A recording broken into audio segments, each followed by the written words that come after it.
Hi guys, welcome back aboard good old Athena for yet more DIY fun. The plan for this week is to give you guys a glimpse at the upcoming projects for this winter, hopefully get started on Athena's new long-range Wi-Fi and cellular setup, and there's also some cool stuff to show you over in Portsmouth. If you're new to our channel, my name is Mess and this is my fiance Ava. I've spent the last 5 years doing a somewhat extensive refit on my 1987 Warrior 38 named Athena. That involved all kinds of fun stuff like building a new rudder using vacuum infusion, gutting most of the interior to make structural repairs, and then subsequently rebuilding most of the interior. I also rebuilt the entire deck and painted the top sides. All of that fun is documented in hundreds of videos here on YouTube. We've been here in Gosport for about a week and a half now, and we plan on staying here the entire winter to finish most of the remaining projects here on the boat. But we'll get to those in a second. The thing I am the most excited about this week is Athena's new long-range Wi-Fi and cellular setup from Loco Marine. This is the Yacht router, and there's also a Wi-Fi booster here, and we've got some antennas. At least two of the antennas are going to get connected to the Yacht router using some of this coax cable. That's the two cellular antennas, and that's going to happen with these N-type connectors here.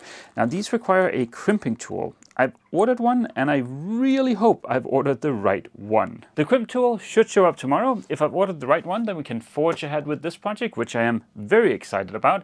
If I have ordered the wrong one, well, then I think we'll just push this until next week. But yeah, I am very excited about this. For now, let's put all of the stuff back over here so we have a bit of room, because the first thing we're going to do is to go over the plan for the winter. I'm sure somebody out there right now is thinking, but wait, haven't you been working on that boat for 5 years? How much stuff can there possibly be left to do? And yes, I have been working on the boat for 5 years, and well, yes, there's also still a lot to do. As is tradition here aboard Athena, we'll create a little scrum or Kanban board here on the bulkhead. That'll help us and you guys keep track of the progress and get an overview of the upcoming projects. A lot of the projects this winter are going to be focused on finishing touches, like for instance putting up a bit of trim over here in this corner, varnishing that piece, stuff like that. I'm not too excited about that, but there are some projects I am really excited about. So let's see if we can convince Ava and her neat handwriting to come out and help us fill out these post-its.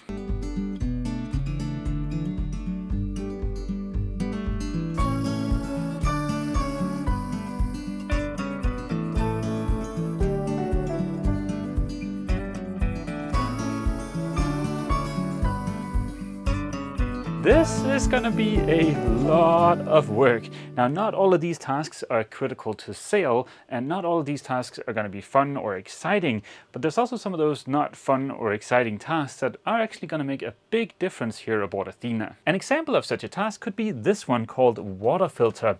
The water here in Gosport seems to be heavily chlorinated. It does not taste great. So even though fitting a water filter is not a big task, it takes maybe an hour, and it's not exciting or in any way critical for us to continue sailing, it is a task that will make a big difference for our quality of life here aboard Athena. Add to that the fact that some of these tasks that I might find kind of important, maybe very important to Ava, and it gets kind of complicated to prioritize these. So yeah, we're not going to do a lot of prioritizing, and I'm also not going to go into each of these tasks in great detail in this video, because yeah, there's simply just too many tasks, and like I've mentioned, a lot of them are not that exciting. Real quick, there is a hole near the companionway we need to fill to be able to paint there.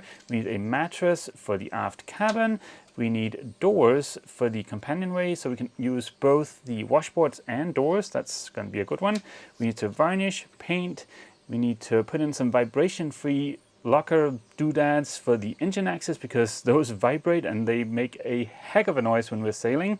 We also need to varnish the aft cabin and paint the aft cabin. Right now I don't have a light switch on my side of the bed, which is kind of annoying, so that would be nice. We need to add some trim below the washing machine to make things look nice. We need new sheets for the V-berth, a new mattress topper for the V-berth. We need strikers for the drawers so they'll stay closed when we're sailing. We need to paint the door, fit a door handle. We need to finally connect the windlass. We need to finish the wiring for the nav lights. We need a vent cover for the freezer. We need DC outlets, AC outlets throughout the boat. We need slats on the hull and the forward cabin. We need a freezer handle so we can lift the door up more easily. We need to fix a leaky chain plate. We need a hanging bar in the hanging closet. We need a shelf in the cabinet in the forward cabin. We need trim for the hatches, and we need trim for the freezer area. We need a backsplash behind the stove to make it easy to keep clean. We need a sliding doohickey for our garbage under the sink. We need to finish the under the sink area. We need to fit a soap dispenser somewhere near there.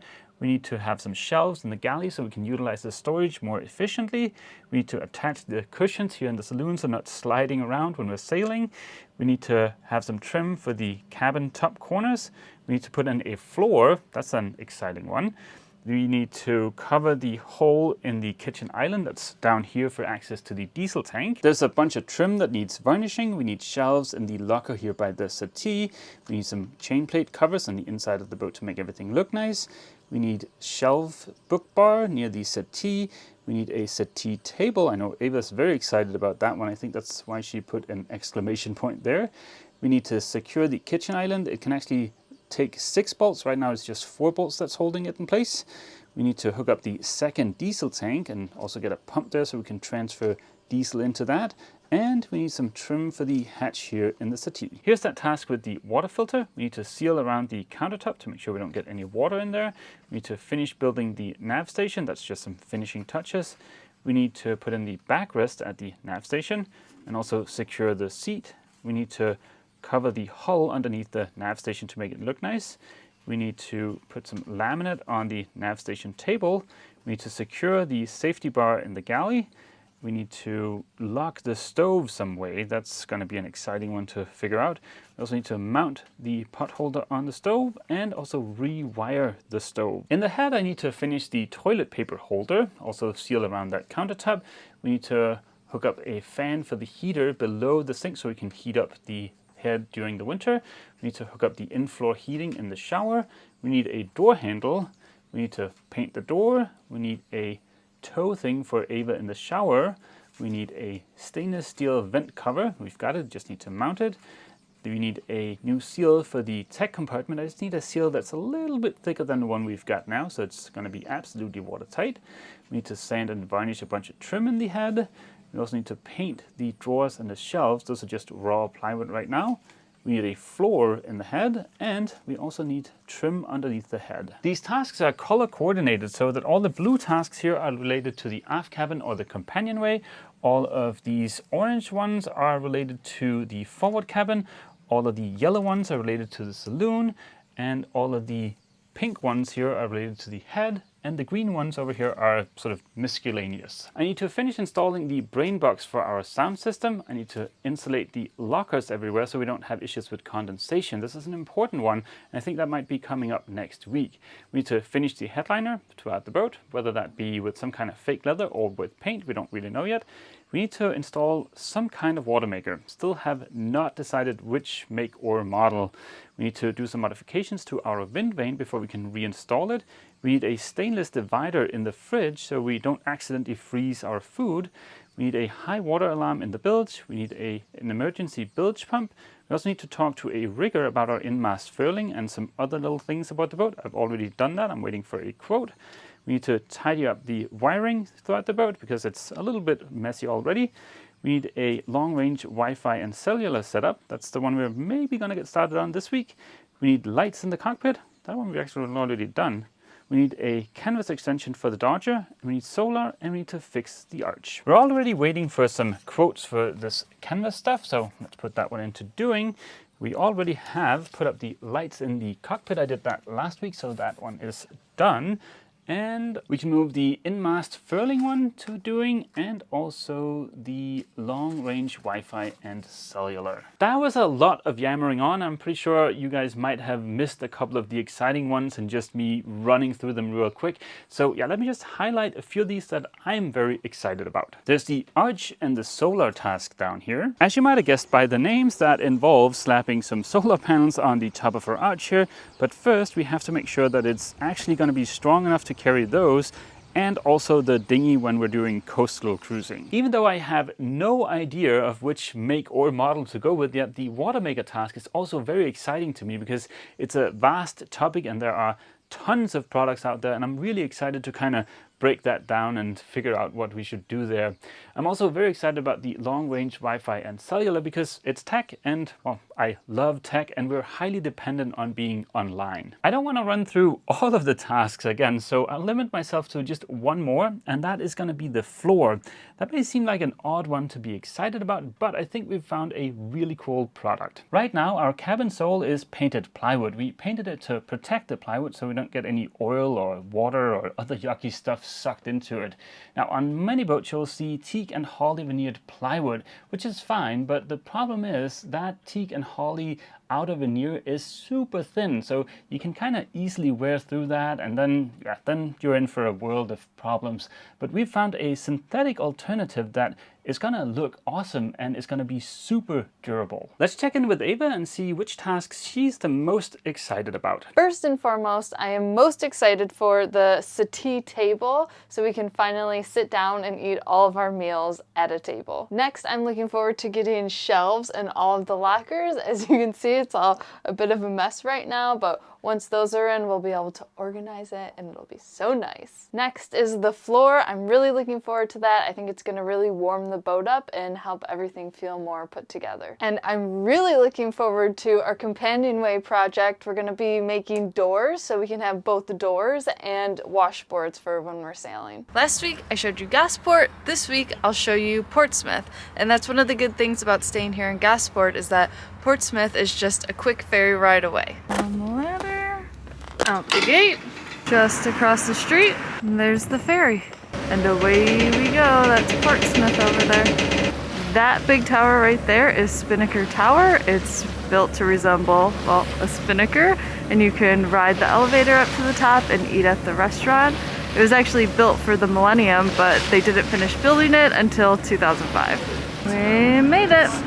Another really nice thing is as soon as you get off the ferry, you run into the train station, and we can be in London in less than an hour and a half. And just a short walk from the ferry is Gunwharf Quays, a shopping outlet. But the real showstopper of Portsmouth is the historic Portsmouth Dockyard. It has famous British warships like the Victory and the Warrior.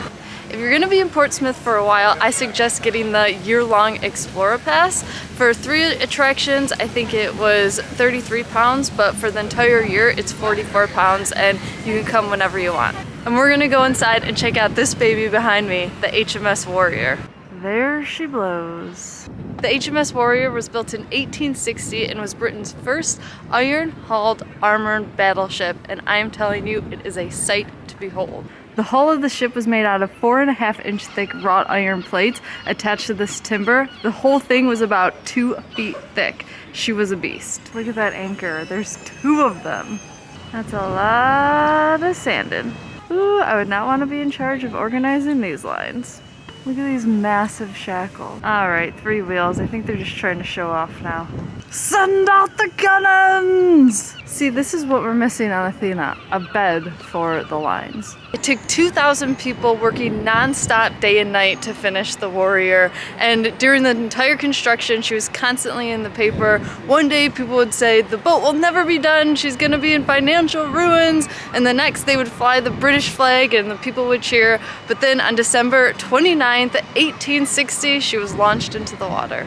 These are the anchor chains. There were 2 anchors. They were both over 5 tons, and it took about 100 men to pull the anchors up. Check out this beast. Normal wooden ships at the time had 32-pounders. The Warrior had 68 and 110-pounders. It took 18 men to handle this, and it shot about 2,000 yards. And this is where the 705 crew members ate and slept, right next to the cannons. These are either cannons or they really liked to bowl back then. Even though the Warrior was a modern marvel, apparently the sleeping and living quarters didn't improve much from when they were living and working on the wooden warships. Then, to add insult to injury, every 2 weeks they would have to recoal the ship, and they would have to clear out all these tables and cannons and pull and lug 800 tons of coal through their sleeping and living area, and it would just be so full of coal and dust that it would take over 2 weeks to clean up. They should have got a Dyson. Here's how they would sleep. They would hang hammocks over the tables about 5 deep. Now this is what I'm talking about. Captain's quarters. How's that for sandwich construction? Iron, timber, iron. This is where they kept all their belongings in one little cubby. I don't know if that'll do. Send up the ammo! See, they had a washer and dryer just like Athena. Uh-oh, this is where all the bad sailors went. Lads, I found our new sails. And look, they have a sail right in the back too. Okay, so this is the paymaster station, and right before the Warrior was built, uniforms were made mandatory, and the seamen had to pay for their own uniforms, and they were distributed once a month. Payday was a big deal. They would get all dressed up, and when they would walk up to the counter, they would tip their hat off, and their pay would be distributed into their hat. Here's the galley. Guess they didn't decide to go electric. She wasn't the first steam and sail-powered ship of her time, but that, along with the way she was constructed, made her a modern marvel. I mean, every single one of these plates on the outside of the hull had to be formed and melded to fit a specific spot, and for that time, that was incredible. And because she was such a monstrous, terrifying ship at the time, they called her the Black Snake of the Sea. She kept the peace for England in years because no other warship dared to come near her. The thing that I find the craziest is that with all the time and money put into the Warrior, only 10 short years later her technology was surpassed and she was no longer this feared terror of the sea. And in 1883 she was decommissioned as a warship. There is so much more history and ships here to see in the dockyard, but we'll save that for another day. Now it's time to get back to our behemoth warrior of the sea, Athena. We'll end this week's video here. Tomorrow we're going to be heading to London to surprise my sister for her birthday. Yep, and hopefully we can get back to the yacht rather next week's video and maybe close a few more tasks over there on the bulkhead. But this is going to be the end of this week's video. So we hope to see all you guys back here aboard Athena next week for yet more DIY fun. And as always, feel free to leave a comment down below, and don't forget, if you've enjoyed this video, please remember to leave a like. See you!